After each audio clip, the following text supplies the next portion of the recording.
સુરતના પુણાગામ વિસ્તારમાં રેસિડેન્ટ વિસ્તારમાં કમર્શિયલ બાંધકામને લઈ ધરણા કરવામાં આવ્યા હતા। આસપાસની સોસાયટીઓના પ્રમુખ ધરણા ઉપર બેઠા હતા અને પુણા વિસ્તારમાં સામાજિક તત્વોનો ત્રાસ હોવાનો આક્ષેપ સાથે ધરણા ઇન્ડસ્ટ્રીઝ સાથે કરવામાં આવી હતી। મહિલાઓની સુરક્ષા સામે સવાલ ઉઠાવવામાં આવ્યા હતા અને ઇન્ડસ્ટ્રીમાં કામ કરતા લોકો નશો કરતા હોવાનો આક્ષેપ કરવામાં આવ્યો હતો। સુરતના પુણાગામ વિસ્તારમાં રેસિડેન્ટ વિસ્તારમાં કમર્શિયલ બાંધકામને લઈ ધરણા કરવામાં આવી હતી। આસપાસની સોસાયટીઓમાં પ્રમુખ ધરણા પર બેઠા હતા। પુણા વિસ્તારમાં અસામાજિક તત્વોનો ત્રાસ હોવાનો આક્ષેપ સાથે ધરણા કરવામાં આવ્યા હતા।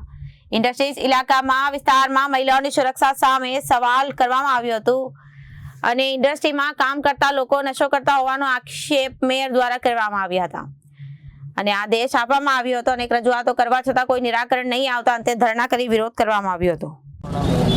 મારું નામ ચેતન રાદડિયા, સંતોષી કૃપા સોસાયટીના પ્રમુખ। જે આ વિસ્તારની અંદર જે કોટેજ ઇન્ડસ્ટ્રીઝના નામે જે આ બાંધકામ થઈ રહ્યા છે, તો પહેલાં તો આ કોટેજ ઇન્ડસ્ટ્રીઝ શું એ પહેલાં સમજવાની જરૂર છે।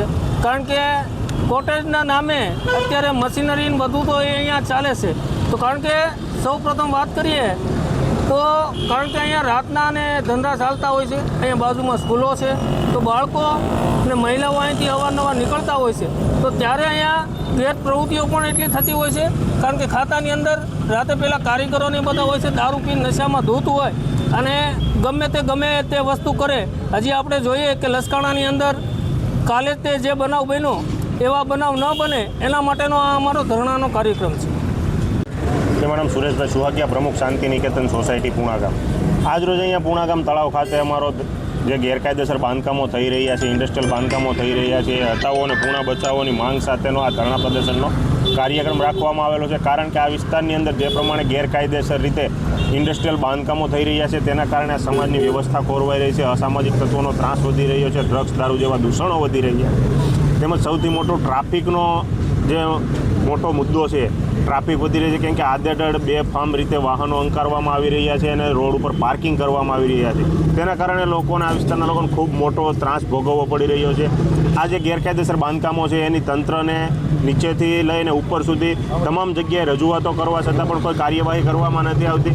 મુખ્યમંત્રીશ્રીને પણ રજૂઆત કરવામાં આવી, મુખ્યમંત્રી દ્વારા પણ આદેશ આપવામાં આવ્યો, છતાં મુખ્યમંત્રીના આદેશને પણ આ અધિકારીઓ અને તંત્ર ઘોળીને પી ગયું છે। ત્યારે આજે આ ધરણા પ્રદર્શનનો કાર્યક્રમ અમારે કરવો પડી રહ્યો છે।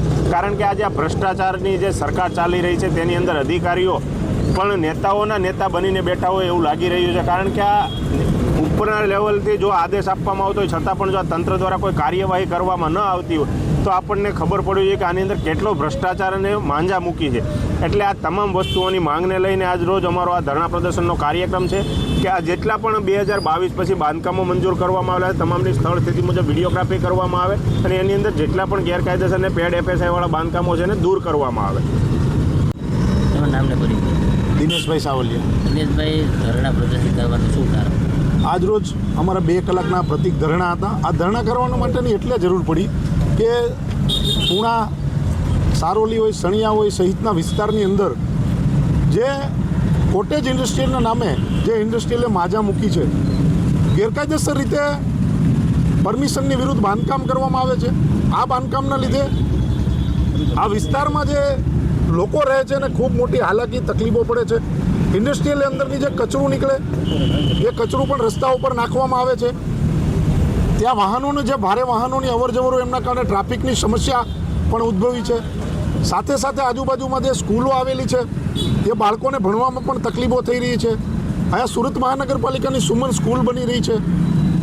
આજથી 3 મહિના પહેલાં મેયરશ્રી જ્યારે રાઉન્ડમાં આવેલા અને સ્કૂલની બાજુમાં એણે જે ગેરકાયદેસર બાંધકામ જોયા એમણે આદેશ આપ્યા કે આ જે ગેરકાયદેસર બાંધકામ છે ને હટાવવામાં આવે। હટાવવાની વાત તો દૂર રહી, એને બદલે વધારે બાંધકામો થતા જાય છે। એટલે જે આ સુરત મહાનગરપાલિકાના પ્રથમ નાગરિક એવા મેયરશ્રીના આદેશને પણ જો આ તંત્ર ઘોળીને પી જતું હોય તો કેટલા વ્યાપક પ્રમાણમાં ભ્રષ્ટાચાર થયો હશે એ આપણે પણ જોઈ શકીએ છીએ અને જાણી શકીએ છીએ। શાસક પક્ષ અને અધિકારીઓ તો આ ભ્રષ્ટાચારમાં લુપ્ત છે, પણ શાસક પક્ષ અને વિપક્ષ જ્યારે એમાં સહકાર આપતો હોય એ પરિસ્થિતિઓ એમની મુખ સંમતિ આ ભ્રષ્ટાચારની અંદર હોય, એટલે આ ભ્રષ્ટાચારની અંદર શાસક અને વિપક્ષ બંને ભાઈ હોય એવી પરિસ્થિતિ જ્યારે હોય ત્યારે આ જે લોકોને હાલાકી પડે છે, તકલીફ પડે છે, એમાંથી મુક્તિ અપાવવા માટેનો આજનો અમારા કાર્યક્રમની એક શરૂઆત છે. Bureau report Janadesh.